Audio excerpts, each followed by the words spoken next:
দরুদ শরীফ পড়েন বার মোহাম্মদ ওয়া আলে মোহাম্মদের উপরে।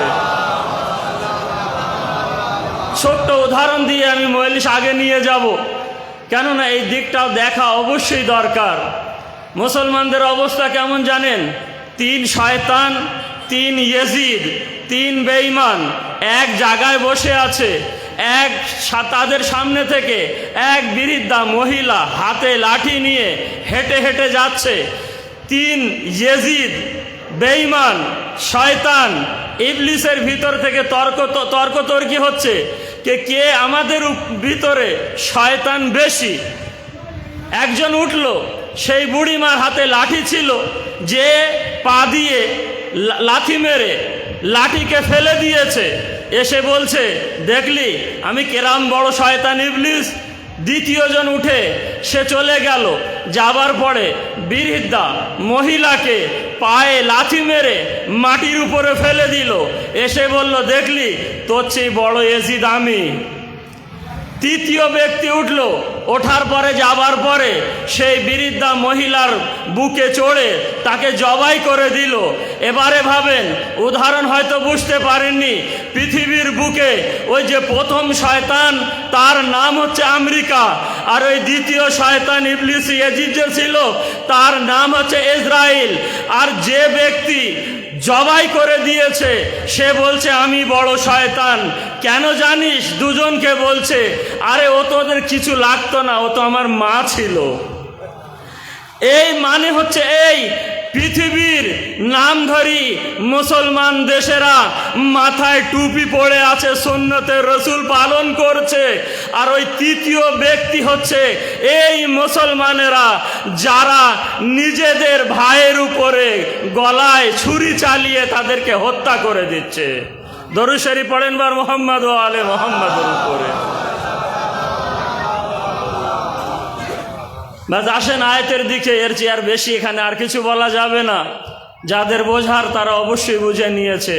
টুপি পরে কোনো লাভ হবে না, আমার চাচাজান বলেই দিয়েছে। টুপির মূল্যই দিতে শেখনি এখনো। আফাবিল বাতিলে, আয়াতকে আরো একবার শুনে নেন। আফাবিল বাতিলে ইউমেনুন, তোমরা কি বাতিলের উপরে ঈমান নিয়ে এসেছো? ওয়া বিনিআমাতিল্লাহ, আল্লাহ তাআলার নেয়ামতকে ইয়াকফুরুন, অস্বীকার করে দিলে।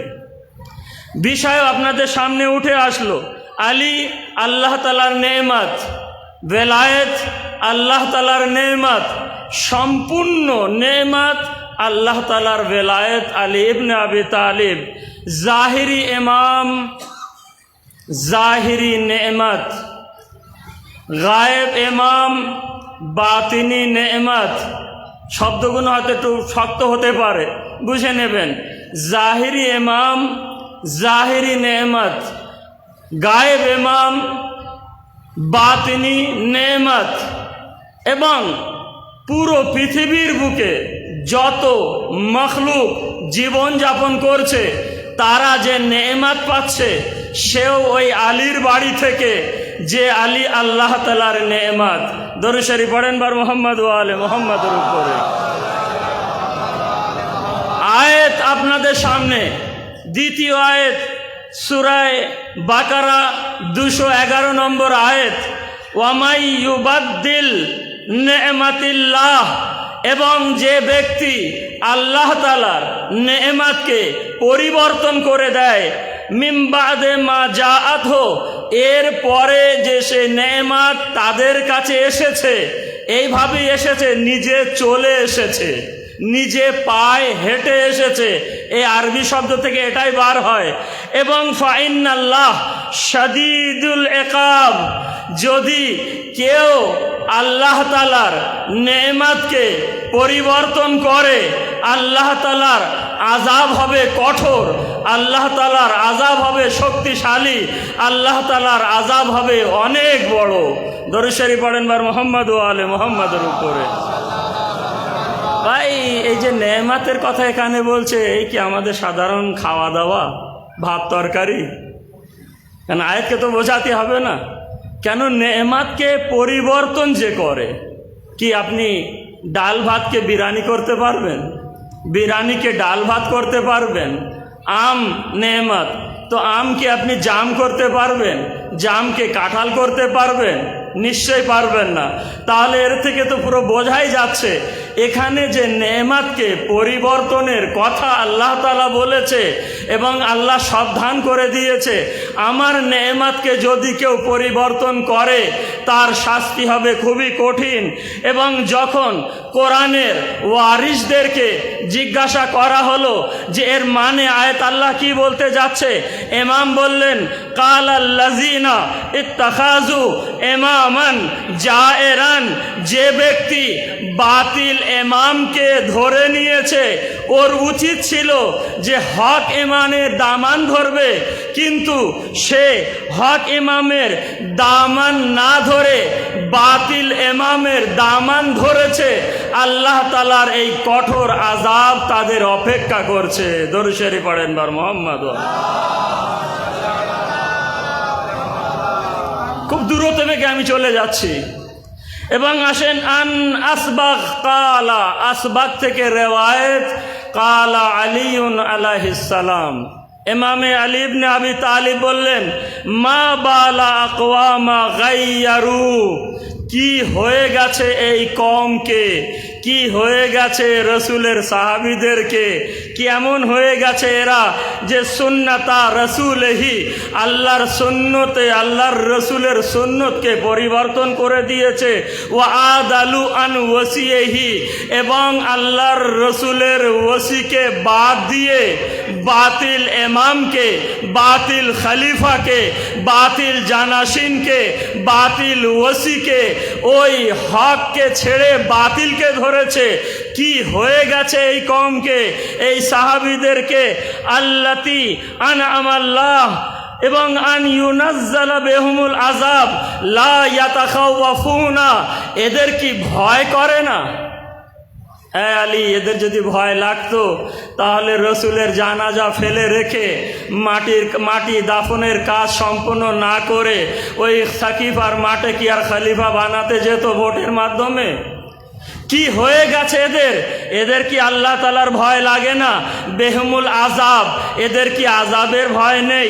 সুম্মা কালা, তারপরে আলী ইবনে আবি তালিব নিজের বুকে হাত মেরে বললেন নাহনু নি'মাতুল্লাহ, আমরাই হচ্ছে আল্লাহ তাআলার নেয়ামত। দরুদ শরীফ পড়েন বার মুহাম্মদ ওয়া আলে মুহাম্মদ। বেহা আলা ইবাদিহি, আমাদের কারণে আল্লাহ তাআলা নিজের নেয়ামত তার বান্দাদের উপরে অবতীর্ণ করে। আমাদের কারণে মানুষেরা জাহান্নামে যাবে, আমাদের কারণে মানুষেরা জান্নাতে যাবে। আমার ওই বিষয়ের ভিতরে দেখেন কথাগুলো সব লুকিয়ে আছে। সকলেই মিলে একবার দরুদ শরীফ পড়েন বার মুহাম্মদ ওয়া আলে মুহাম্মাদের উপরে। আজ থেকে কোরআনে মজিদের ভিতরে কোনো কয়েদ শর্ত ছাড়া যদি কোনো জায়গায় নেয়ামত শব্দ দেখেন তাহলে মনে করবেন কোনো তাজদারে বেলায়েতের কথা সেখানে হচ্ছে। কোরআন শুধু তো পড়লে হবে না ভাই, না হলে আপনি মাদ্রাসায় যাবেন হেলে দুলে কোরআন পড়ছে, মসজিদে যাবেন হেলে দুলে কোরআন পড়ছে, বাড়িতে যাবেন হেলে দুলে কোরআন পড়ছে, মসজিদে যাবে হেলে দুলে কোরআন পড়ছে, শবে বারাতের রাত্রে হেলে দুলে কোরআন পড়ছে, রমজান মাসে সারা রাত হেলে দুলে কোরআন পড়ছে। ওই কোরআন পড়ে কি লাভ হবে? যে কোরআন নিজেই বলছে তাদাব্বুর ও গবেষণা করো আয়াতের ভিতরে। দরুদ শরীফ আরো একবার পড়েন বার মুহাম্মদ ওয়া আলে মুহাম্মাদের উপরে। তো আলী আল্লাহর নেয়ামত এখানে এই পর্যন্ত শেষ, ছোট করে দিলাম। দ্বিতীয় বাক্য, আলীর বেলায়েত আল্লাহ তাআলার নেয়ামত এবং সম্পূর্ণ বেলায়েত আলী ইবনে আবি তালিব। পুরো কোরআনে মজিদের ভিতরে আকমালতো ও আতমামতো এক জায়গায় ব্যবহার হয়েছে। আকমালতো এক জায়গায়, দ্বিতীয় জায়গায় পাবেন না। আতমামতো একই জায়গায় ব্যবহার হয়েছে, অন্য কোনো জায়গায় এই শব্দ পাবেন না, এই বাক্যটা পাবেন না। এবং পুরো কোরআনে মজিদের ভিতরে একবার পাবেন। কোরআনে কোনো জায়গায় এমন পাবেন না বাল্লিগ রোজার তাবলিগ করো এবং নামাজের তাবলিগ করো, হজের তাবলিগ করো, পাবেন না। এক জায়গায় শুধু পাবেন বাল্লিগ মা উনজিলা, এ আমার হাবিব তাবলিগ করো, পৌঁছে দাও যা আমি তোমার উপরে নাজিল করেছিলাম।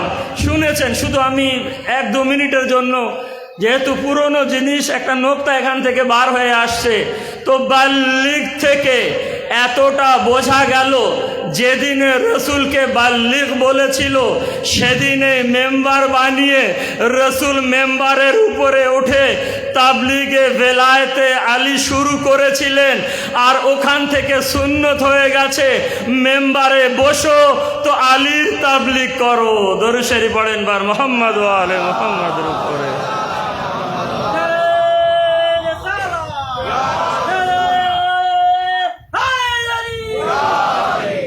দ্বিতীয় কথা, সমস্ত নেয়ামত আসার পরে আল্লাহ তাআলা যে বেলায়েতের কথা বলে তাকে বলা হয় বেলায়েতে আলী এবং আতমামত।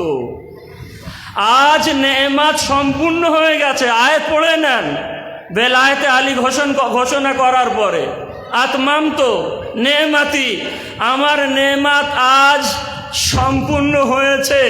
এই কারণে সমস্ত নেয়ামত বায়ান হওয়ার পরে যার আলোচনা হয়, যেখানে নেয়ামত সম্পূর্ণ হয়, তাকে বলা হয় বেলায়েতে আলী। আসেন আপনাদের আয়াতের দিকে দ্রুত বেগে নিয়ে যায়, শুধু অনুবাদ করে আপনাদের সামনে থেকে চলে যাব, তাফসির পড়ব না। ইজ কালা ইউসুফ বলে আবি, ইউসুফ হযরতে ইউসুফ নবী তার পিতাকে বলেছিল, ইয়া আবাতে ইন্নী রায়তু আহাদা আশারা কওকাবান, আমি 11টা তারা দেখছি যে আমাকে সেজদা করছে। ওয়া শামসা ওয়াল কামারা, সূর্য এবং চন্দ্র, অর্থাৎ পিতা এবং মাতা, রায়তুহুম লিসাজিদিন, আমাকে সেজদা করছে। কালা ইয়া বুনাইয়া লা তাকসুস রুইয়াকা আলা আখাওয়াতিক, তুমি তোমার এই স্বপ্নকে তোমার ভাইদের সঙ্গে বলবে না। ফায়াকিদু লাকা কায়দা, কেন তারা ধোঁকা দেবে। ইন্না শায়তানা লিল ইনসানি আদুউম মুবিন, কেননা শয়তান স্পষ্ট দুশমন মানব জাতিদের। ওয়া কাযালিকা ইয়াজবিকা রাব্বুকা, এবং এই ইউসুফ তোমাকে আল্লাহ বেছে নিয়েছে। ওয়া ইউআল্লিমুকা মিন তাবিলিল আহাদিস, এবং স্বপ্নর ব্যাখ্যা করার তৌফিক তোমাকে আল্লাহ দিয়েছে। ওয়া ইউতিম্মু নি'মাতাহু আলাইক, ব্যাস এখানে আমার দরকার ছিল। এবং আল্লাহ তাআলা নেয়ামতকে সম্পূর্ণ করেছে তোমার উপরে, ও আলা আলা ইয়াকুব, এবং ইয়াকুবের পরিবারের উপরে। এখানেও কিন্তু আমি বললাম না, খুব ব্যাখ্যা দেবো না, এখানেও যে নেয়ামত তামাম করেছে সে হচ্ছে নেয়ামত আলী, অর্থাৎ আলীর নেয়ামত ওখানেও সমাপ্ত করেছিল। কেননা আমি পরে ইশারা করব এর দিকে, কামা আতাম্মাহা, যেভাবে এর পূর্বেও আল্লাহ তাআলা নেয়ামতকে সম্পন্ন করেছিল আলীকে পাঠিয়ে, আলা আবাওয়াইকা, তোমাদের পিতামাতাদের উপরে, মিন কাবলে ইব্রাহিম ও ইসহাক, যেমন হযরত ইব্রাহিম ও ইসহাক সম্পূর্ণ নেয়ামত বেলায়েতে আলী। ফাতাবাসসামা, দরুদ শরীফ পড়েন বার মুহাম্মদ ওয়া আলে মুহাম্মাদের উপর।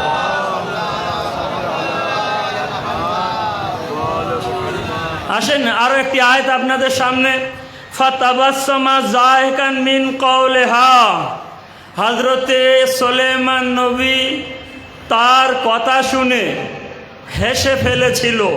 ওয়া কালা আউজিনি আন আশকুরা নি'মাতাকাল্লাতি, এবং আল্লাহর কাছে তৌফিক চেয়েছিল, এ আল্লাহ আমাকে তৌফিক দান করো, আমি যেন তোমার নেয়ামতকে শুকরিয়া আদায় করতে পারি।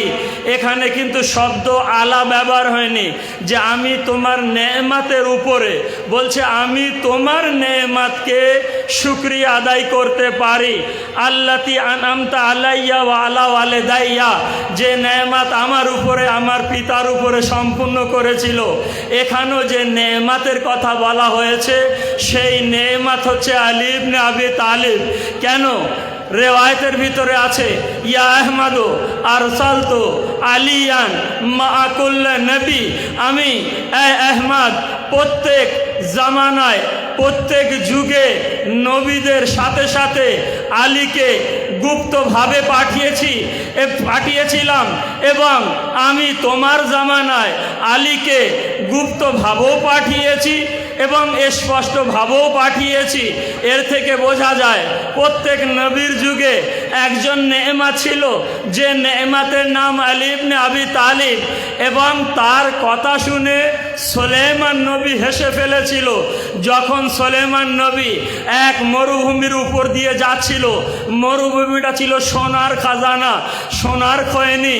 আল্লাহ তাআলা ছোট জাতির পিঁপড়েকে সেখানে নিযুক্ত করেছিল, তাদের দলবলকে নিয়ে সেটা পাহারা দিত। তারা সুলাইমান নবীর সৈন্যকে আশাক দেখে সেই পিঁপড়ের সর্দার উঠে বলেছিল, ও আমার পিঁপড়েরা, সবাই নিজের বাসায় বাসায় চলে যাও। যখন এই আওয়াজ সুলাইমান নবীর কানে গেল, কাউকে পাঠালো, বলল সেই পিঁপড়েকে ধরে আন। পিঁপড়ে হাতে আসলো।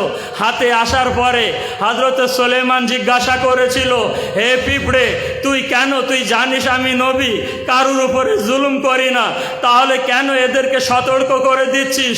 একবার পিঁপড়ে বলল, হে সুলাইমান নবী, আমি এই কারণে দিচ্ছি, আজ যদি সৈন্যদেরকে দেখে এরা আল্লাহর জিকিরকে ভুলে যেয়ে তোমার এই সৈন্যদের ভালোবাসা তাদের বুকে চলে না যাক, এই কারণে আমি এদেরকে মানা করে দিলাম। হযরত সুলাইমান নবী হাতে পিঁপড়ে অনেক কথা, দুটো একটা দিকে ইশারা করে যায়, একটা শুনলেন। পিঁপড়ে জিজ্ঞাসা করলো, সুলাইমান তোমার নাম কি? বলল, জানো তো সুলাইমান, তোমার বাবার নাম কি? বলল, দাউদ। বলল, তুমি বড় না তোমার বাবা বড়? একবার বললেন, কেন? আমার বাবা তো বড়। কেন? আমার চেয়ে বয়সও বড়। তা বললে, তোমার বাবা যদি বড় হয় আর তুমি যদি ছোট, তুমি ছোট, সে যদি বড় হয়, তাহলে তোমার নামের অক্ষর বেশি কেন? তোমার বাবার নামের অক্ষর কম কেন? হযরত সুলাইমান বলেছিলেন, আমি জানি না। কায়নাতে যার রাজিত্ব ছিল সে চুপ করে গেল একটা ছোট পিঁপড়ের সামনে। হযরত সুলাইমানকে জিজ্ঞাসা করলো, হে সুলাইমান, রাজিত্ব করছো, করো, একটা প্রশ্নের আরো উত্তর দাও। বলল, তোমার বাবার নাম দাউদ কেন? সুলাইমান নবী বললেন, আমি জানি না। আরো একবার দরুদ শরীফ আর মুহাম্মদ। ভাই, এত তাড়াতাড়ি আমি মজলিস পড়ি না জানেন, কিন্তু সময় কম, যে বিষয়গুলো এনেছি কমসে কম কিছুটা আপনাদের সামনে পৌঁছে দিতে পারি। পিঁপড়ে একবার বললেন যে তোমার বাপের নাম দাউদ কেন? তো বলল, আমি জানি না। তো বলল পিঁপড়ে তখন, তোমার বাপ দাউদ এই কারণে হয়েছে, সে নিজের হৃদয়, নিজের দিলের জখমিকে আল্লাহর মহব্বতের মাধ্যমে শেফা নিয়েছিল, এই কারণে তোমার বাপের নাম দাউদ রাখা হয়েছে। দরুদ শরীফ পড়েন বার মুহাম্মদ ওয়া আলে মুহাম্মাদের উপরে। তাহলে নেয়ামত আলী এবং বেলায়েত আলী এবং সম্পূর্ণ নেয়ামত বেলায়েতে আলী।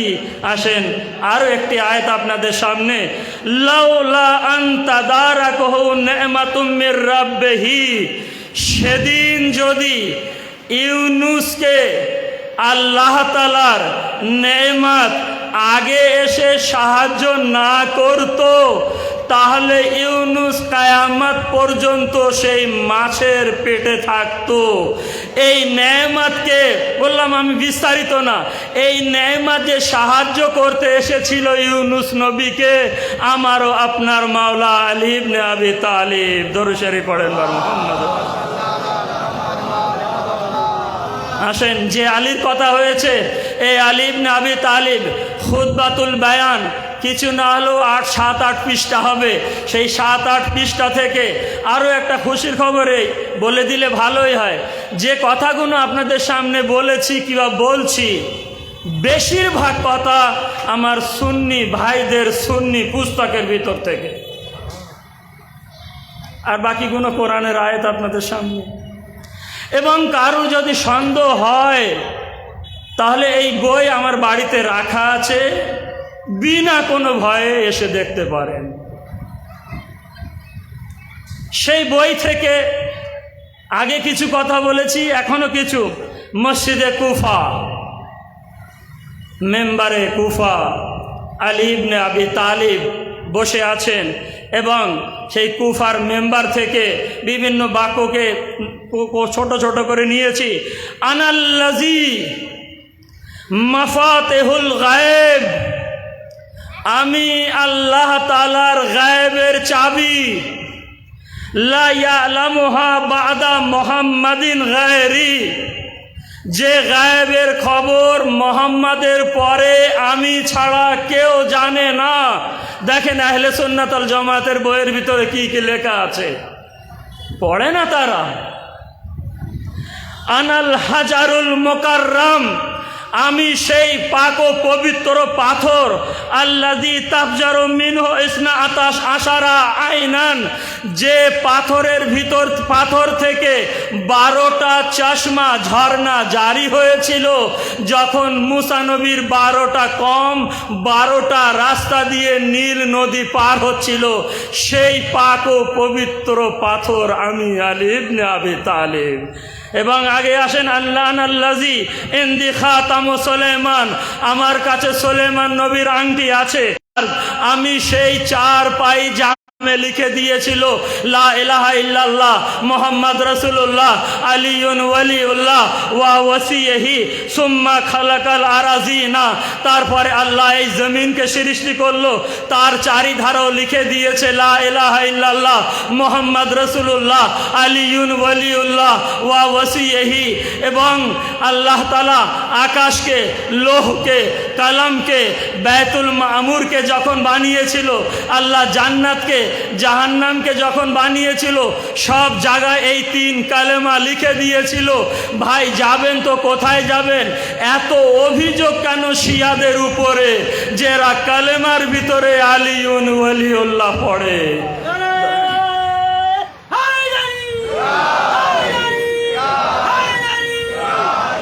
আনান নূরুল্লাযী ইকতাসাবা মিনহু মূসা ওয়া হাদা, আমি সেই নূর, যে নূর মুসা নবী তুর পাহাড়ে দেখেছিল।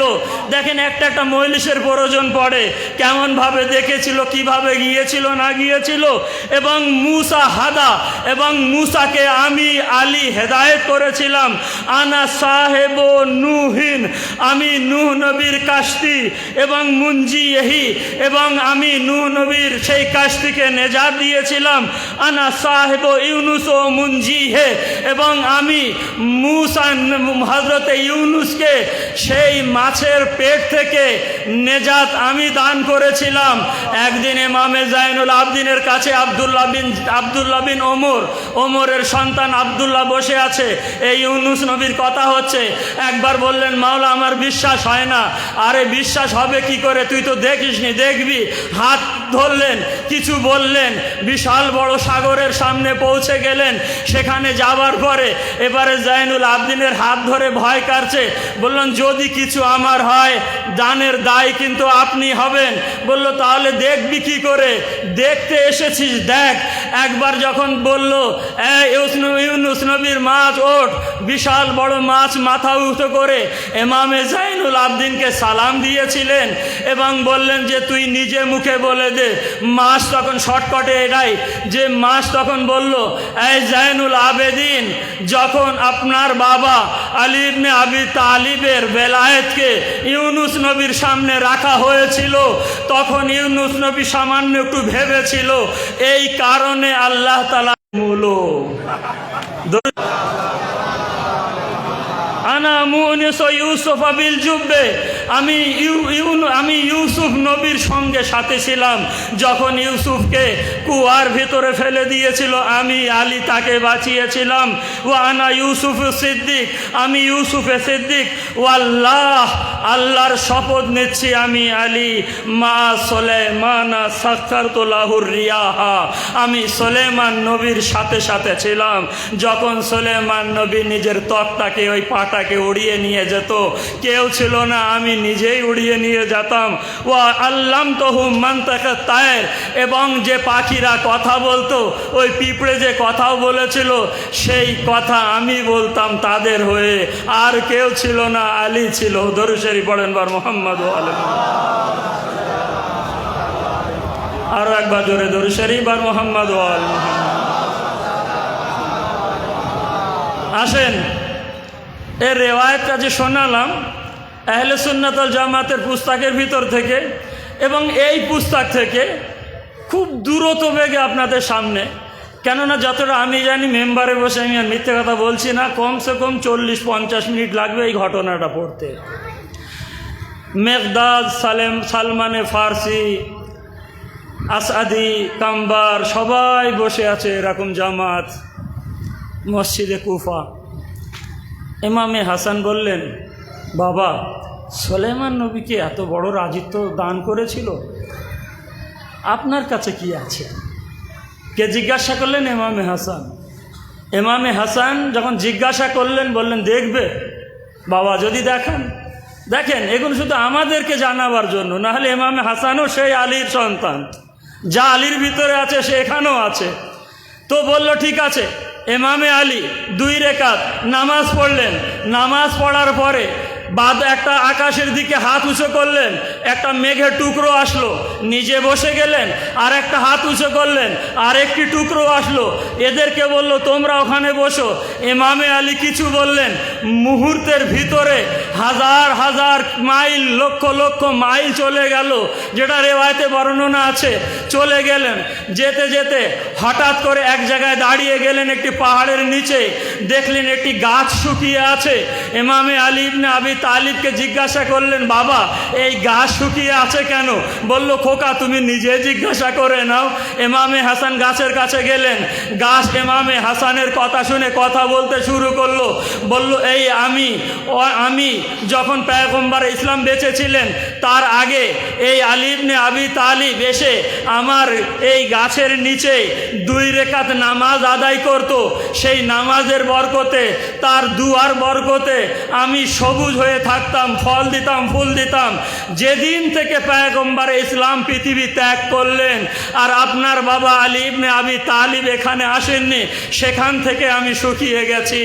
এ মাওলা হাসান, আপনার বাবার কাছে একটু অনুরোধ করেন আমার জন্য দোয়া করতে। ইমামে হাসান এসে বললেন, বাবা এই জিনিস বলেছে। ইমামে আলী দোয়া করলেন, গাছ আবার সবুজ হয়ে গেল। আবার সেই মেঘের টুকরোর উপরে সাওয়ার হলেন, একটু আগে গেলেন এবং লাভলেন, দেখে এক ব্যক্তি একটি গাছের উপরে চোখ বন্ধ করে আছে। ইমামে হাসানকে বললেন, বেটা হাসান যাও, এই পকেট থেকে আংটি দিচ্ছি, এই আংটিটা ওই ব্যক্তির হাতে পরিয়ে দাও। একবার ইমামে হাসান সেই ব্যক্তির হাতে আংটিটা পরিয়ে দিলেন। সেই আংটি স্পষ্ট হওয়া মাত্রই তার ভিতরে রূহ চলে আসলো। আসসালামু আলাইকা ইয়া আলী ইবনে আবি তালিব, আসসালামু আলাইকা ইয়া হাসান ইবনে আলী। সালাম করলেন এবং জিজ্ঞাসা করলেন, হাসান যে আপনি কে? তখন বললেন, আমি সুলাইমান নবী। তো বলল, তুমি রাজিত্ব করো কি করে, করতে কি করে? তখন বললাম, এই যে আংটিটা আপনি আমার হাতে পরিয়ে দিয়েছেন, এই আংটি আমার কাছে ছিল, এই আংটির মাধ্যমে আমি কায়নাতে রাজিত্ব করতাম। তো ইমামে আলী ইবনে আবি তালিবের পকেট থেকে বার করে দিল। তো অর্থাৎ যে আমি রেওয়ায়েত পড়েছি না, সাহেব ও খাতামে সুলাইমান, আমি সুলাইমান নবীর আংটির মালিক, এখানে বোঝা গেল। আবার উঠলেন সেই মেঘের টুকরোর উপরে, আবার যাচ্ছেন, যেতে যেতে এক এমন এক জায়গায় পৌঁছে গেলেন, সেই জায়গায় দেখে একটি ফেরেশতা একটা হাত পূর্ব দিকে, একটা হাত পশ্চিম দিকে এভাবে আছে।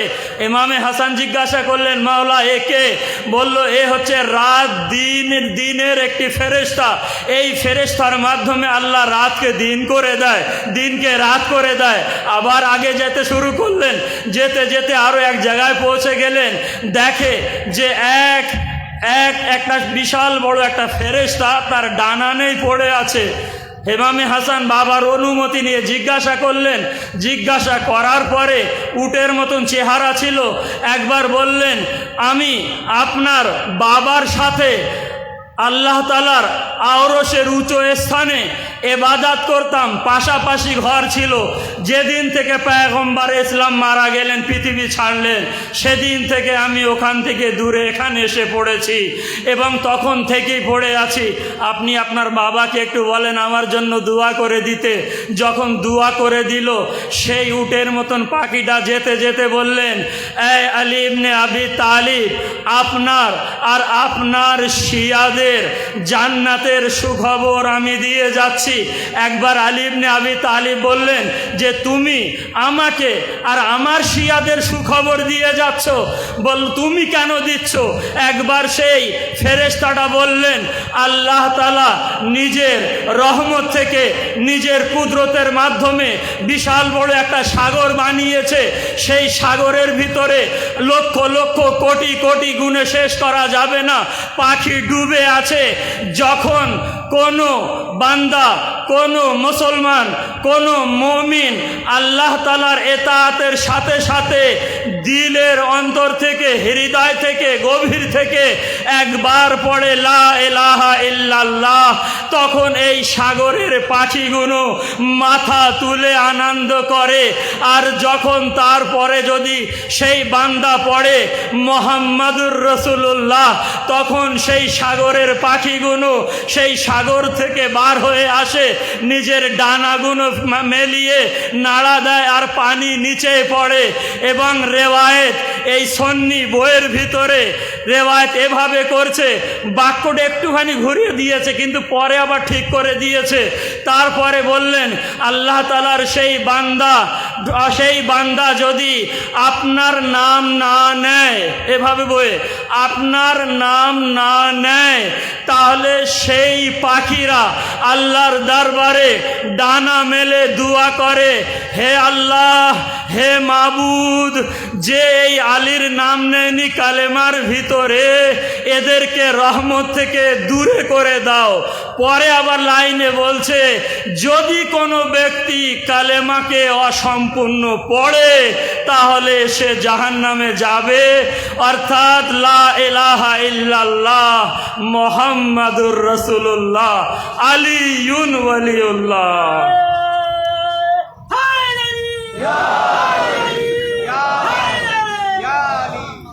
আগে আসেন আয়াত আপনাদের সামনে, ওয়াইজা রায়তা সুম্মা রায়তা নাইমান ওয়া মুলকান কাবীরা। আল্লাহ তাআলা জান্নাতের নেয়ামতের গণনা করতে করতে বললেন সুম্মা রায়তা নাইমা, তারপরে সাথে সাথে দেখবে যে নাইমান, নাইম জান্নাত ভরা নেয়ামত, অর্থাৎ এই জান্নাতে ডাইনে দেখবে, বায়ে দেখবে, সামনে দেখবে, উপরে দেখবে, নিচে দেখবে, যেখানেই দেখবে আল্লাহ তাআলার এই নেয়ামতকে দেখবে। দরুদ শরীফ পড়েন বার মোহাম্মদ ওয়া আলে মোহাম্মদ। ওয়ালিল আয়াত, আরও একটি আয়াত আপনাদের সামনে, তারপর ইনশাআল্লাহ মাসায়েবের দিকে যাব। ওয়ালিল্লাহিল মাশরিকি ওয়াল মাগরিবে, আল্লাহ তাআলার জন্য পূর্ব, আল্লাহ তাআলার জন্য মাগরিব এবং মাশরিক। ফাআইনামা তুওয়াল্লু ফাসাম্মা ওয়াজহুল্লাহ, আর যেদিকে ফিরবে সেদিকে ওয়াজহুল্লাহকে দেখবে। ওয়াজহুল্লাহ কাকে বলে? আল্লাহ তাআলার একটা নাম আলী, আর আমাদের মাওলার নামও আলী। আল্লাহ তাআলার একটা পদবী ওয়াজহুল্লাহ, লিসানুল্লাহ শুনেছেন, যেদিকে দেখবে সেদিকে ওয়াজহুল্লাহকে দেখবে, যেদিকে দেখবে সেদিকে আলীকে দেখবে। কাম্বার আসলো ফিজ্জার বাড়িতে, ফাতেমার বাড়িতে। ফিজ্জা দৌড় খুললো, ফিজ্জা আয়না মাওলাই, আমার মাওলা কোথায়? ফিজ্জা বললেন ফিস সামা, আকাশে। আকাশে আমার মাওলা? বললো হ্যাঁ, রুজি বন্টন করছে। আচ্ছা, কাম্বার তো খুব রেগে গেল। এই কাফেরার বিষয়ে আমি মাওলা আলীকে বলবো যে কেন এই বাড়িতে রেখেছে কাফেরা। এমন ঠকবক করে ফুটতে ফুটতে আলীকে খুঁজতে, মসজিদে এখানে ওখানে গলিতে খুঁজতে খুঁজতে মদিনার বাইরে চলে গিয়ে দেখেন যে আলী ইবনে আবি তালিব হাতে বেলচা নিয়ে মজদুরি করছে, জোন দিচ্ছে। দূর থেকে দেখে, কাম্বার এত রেগে আছো কেন? বললো রাগে রেগে যাব না। আরে আমি জিজ্ঞাসা করলাম আমার মাওলা কথা, বললো আকাশে। কি করছে? রুজি বন্টন করছে। কিন্তু আমি তো নিজে স্বয়ং দেখছি আপনি এখানে জোন দিচ্ছেন, বেলচা দিয়ে কাজ করছেন। বললো কেন, আশ্চর্য হয়ে গেছো নাকি? তার কথা কি বিশ্বাস হচ্ছে না? বললো মাওলা বিশ্বাস করবো কি করে? আরে সামনে তো আপনি। তুই ইমামে আলী ইবনে আবি তালিব বললেন, ও আমি আস্তে আস্তে ভালো ভাষায় কথা বলছি, বলছে মানছো না। ইমামে আলী সামনে আসলেন, মুখের উপরে হাত বোলালেন, কাম্বার চোখ খোল আর দেখ। কাম্বার চোখ খোলে, ডাইনে দেখে আলীকে দেখে, বায়ে দেখে আলীকে দেখে, সামনে দেখে আলীকে দেখে, পিছনে তাকায় আলীকে দেখে, আকাশের দিকে ফিরে দেখ, আকাশের দিকে ফিরে দেখে। প্রথম আকাশে আলী, দ্বিতীয় আকাশে আলী, তৃতীয় আকাশে আলী, চতুর্থে আলী, পঞ্চমে আলী, সপ্তমে আলী। এবং দেখে আলী কাউকে ডিউটিতে লাগাচ্ছে, কাউকে ছুটি দিচ্ছে, কেউ রুকুতে আছে, কোনো জায়গায় আলী নামাজ পড়লেন। কাম্বার দেখে যে মসজিদে নববীতেও আলী আছে, নবীর বাড়িতেও আলী আছে। আর চোখ খুলে সামনে দেখে, সামনে আলী মুচকি মেরে হাসছে। দরুদ শরীফ পড়েন বার মোহাম্মদ ও আলে মোহাম্মদের উপর।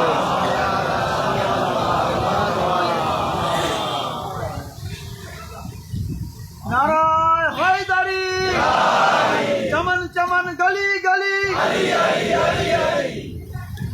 যাই কম সময়ের ভিতরে প্রমাণ করে দিলাম আয়াতের মাধ্যমে, তাফসিরের মাধ্যমে, আহলে সুন্নাত ওয়াল জামাতের মাধ্যমে যে নেয়ামত আলী, আল্লাহর নেয়ামত আলী এবং বেলায়েত আলী, সম্পূর্ণ বেলায়েত আলী ইবনে আবি তালিব, এবং 3 কালেমা ছাড়া জান্নাতে প্রবেশ করা যাবে না।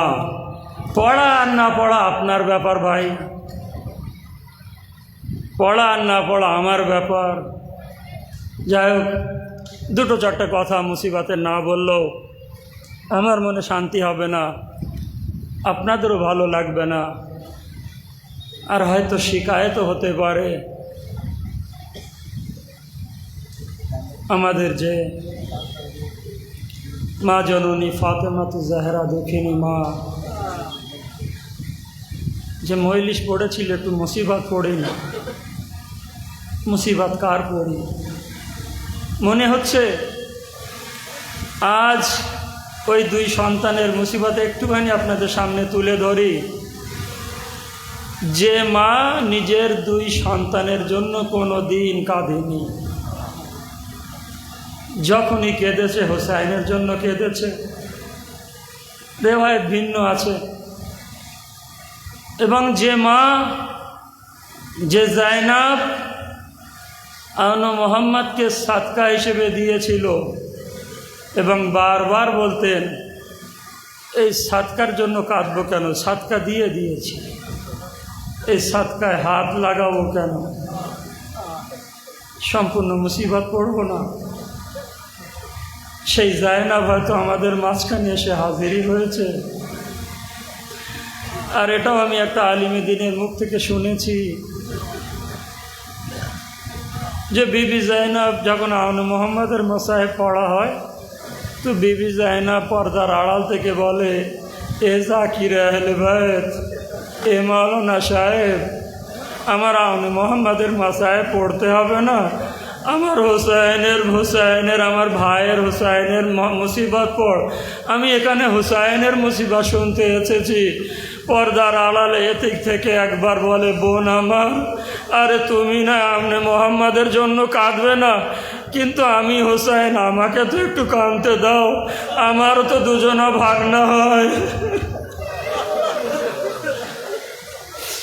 ওই পিছন থেকে ডাইনে বায়ে এতক্ষণ যদি খেয়াল না করেন, কমসে কম মাসায়েবের সময় একটু অনুভব করবেন, খেয়াল করবেন, 2 ফোঁটা চোখের পানি জায়নাবের আঁচলে দিয়ে যাবেন যে জায়নাব আনু মোহাম্মদের জন্য কাঁদতে পারিনি। জায়নাব খায়মার দরওয়াজায়, খুব ছোট্ট করে, লম্বা পড়বো না কেন, তাবুত বার হবে এবং আমি এদেরকে তাবুত বার করার জন্য প্রস্তুতি হতে বলবো। মা সাহেবের সাথে সাথে তাবুত বার করে দেবে, জিয়ারত করে নেবেন। হ্যাঁ, যখন 9 বছর 11 বছর এরকম বয়স বলা হচ্ছে আনু মোহাম্মদের, তো 2 ভাই জায়নাবের কাছে আসলেন শেষ সময়, যখন একদম লাস্টে বিদায় নিতে আসলেন, তো 2 ভাই দৌড়ে যে জানাবে জায়নাবের ছোট্ট ছোট্ট হাত দিয়ে জানাবে জায়নাবের পায়ের উপরে হাত রেখে, তো জানাবে জায়নাব বললেন, তোমরা এখনো ঘুরে ফিরে বেড়াচ্ছিস, কখন যাবি? আম্মা, শেষ সালাম করতেই তো এসেছি। আম্মা, শেষ সালাম করতেই তো এসেছি। তাহলে যা। জানেন 2 ভাই কি করলো? ছোট ছোট বাচ্চারা, আমার মা বোনেরা হয়তো খুব ভালোভাবে আমার কথাটা বুঝতে পারবে, যাদের সন্তান আছে তারা বুঝতে পারবে। 2 ভাই এত মহব্বত করে, একবার 2 ভাই সামনে এসে আমার দিকে দেখবেন, এভাবে এসে সামনে এভাবে চাবালে সামনে করে দিলেন, বলেন, আম্মা একবার যে একটু আদর করে দাও।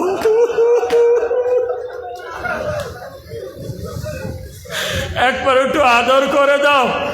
জানাবে জায়নাব মুখ এভাবে ঘুরিয়ে দিলেন, আম্মা একটা আদর এধারে করবে না? জানাবে জায়নাব মুখ ঘুরিয়ে দিলেন। আরে আলীর বেটির কাছ থেকে মহব্বত নেবো এত সহজ মনে করলি? হ্যাঁ দিতে পারি, কিন্তু 3টে শর্ত আছে। 2টো মোহাম্মদের জন্য বিশেষ করে, আর একটা ছোট আওনের জন্য বিশেষ করে।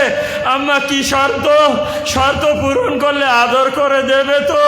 হ্যাঁ দেবো, যদি শর্ত পূরণ করিস। প্রথম শর্ত এই আওনে মোহাম্মদ, আরে সকাল থেকে যে জাগিয়েছে কেউ পানি পায়নি। হে আওনে মোহাম্মদ, যখন লড়াই করতে যাবি খবরদার ফুরাত নদীর দিকে চোখ তুলো, তাকাবি না। দেখেন কত বড় শর্ত জায়নাব বিবি লাগিয়ে দিচ্ছে।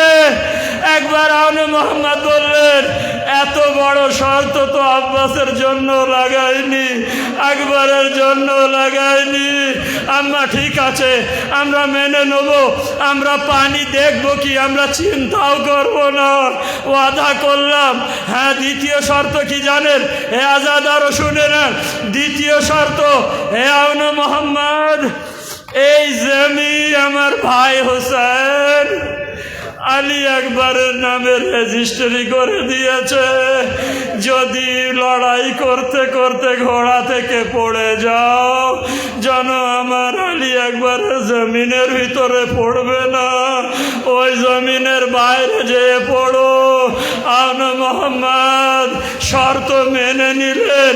একবার মেনে নিয়ে মোহাম্মদ তো বার হয়ে গেলেন। আওনে মোহাম্মদ, তোর জন্য আমার আলাদা শর্ত, যদি শর্ত পূরণ করতে পারিস এই মা তোকে চাবালিতে আদর করবে, না হইলে শোন, কিয়ামতের দিনে আমি তোকে চিনতে পারবো না, আমার দুধ আমি ক্ষমা করব না। একবার যখন এভাবে বললেন, আম্মা শর্তটা কি? আম্মা শর্তটা কি?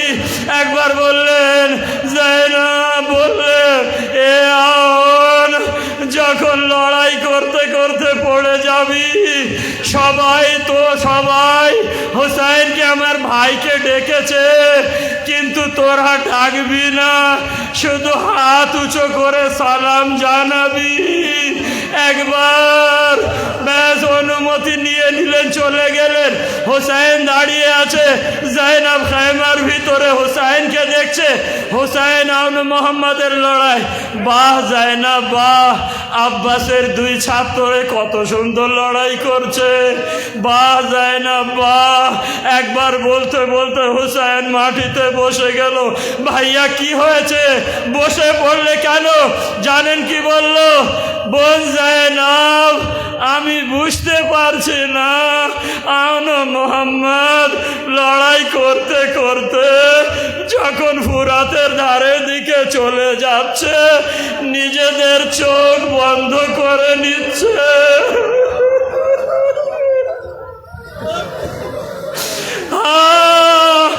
এভাবেই ব্যাস, সময় বেশি নেই। এই তিনটে ওসিয়াতটা তো কমসে কম শুনবেন। আউন মোহাম্মদ চোখ বন্ধ করে নিচ্ছে। একবার হুসাইন দাঁড়িয়ে গেল। বাহ বাহ হুসে বাহ, এ বোন জাইনাব তোমার আওলাদ কত সুন্দর লড়াই করছে। বলতে বলতে আবার বসে পড়লে। এ ভাইয়া তুমি বসে পড়লে আবার? বলল জানি না আমার বোন, এরা লড়াই করতে করতে আমার কারবালার এরিয়ার বাইরের দিকে চলে যাচ্ছে। মা শর্ত লাগিয়েছিল, কারবালার এরিয়ার বাইরে চলে গেল। জাইনাব একবার দেখছে ভাই আবার বসে পড়লে, আবার উঠছে, বসে পড়ছে, উঠছে। একবারে জানাবে হুসাইন আগের দিকে যেতে লাগলেন। ভাইয়া কোথায় যাচ্ছ? বোনা মোহাম্মদ পড়ে গেছে। বলল যেতে হবে না সাদকা, তুমি আমার সামনে বসো, আমি মন ভরে একটু জিয়ারত করে তোমার। ব্যাস সাহেবের শেষের দিকে আসলাম। জানেন একবার যখন মোহাম্মদ পড়ে গেছে, আউন পড়তে যাচ্ছে, মার শর্ত মনে পড়লো। একবার পড়তে পড়তে হাত উঁচু করে মামু আমার সালাম। এই মুহূর্তে এক বেঈমান একটা তীর মারল, আর এই কপালে ছিদ্র হয়ে হাতের সাথে সেলাই হয়ে গেল। আর সেই অবস্থায় আম মাটিতে পড়ে গেলেন। ভাই 1400 বছর হয়ে গেছে, এখনো পর্যন্ত আনু মোহাম্মদ এইভাবে শুয়ে আছে।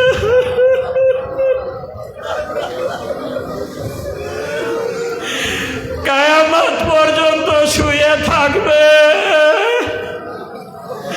যেদিন হাসরের ময়দান হাফ মিনিট বা শেষ বাক্য যারা তাবুত বার করবে তাবুত বার করে দিতে পারেন।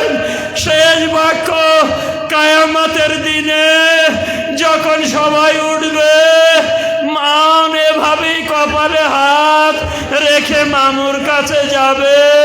মামুকে বলবে মামু মামু আপনি আমার উপরে রাজি হয়ে গেছে?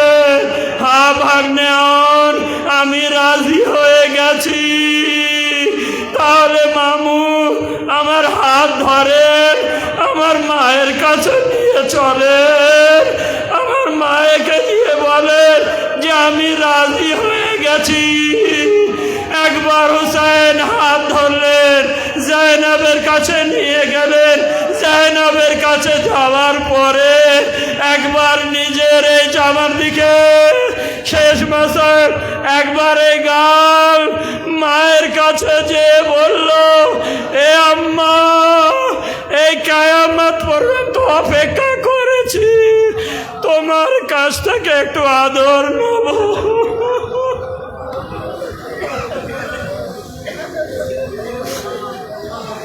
ইন্না লিল্লাহি ওয়া ইন্না ইলাইহি রাজিউন। রিযান বিকাযাইহি ওয়া তাসলিমান লিআমরি।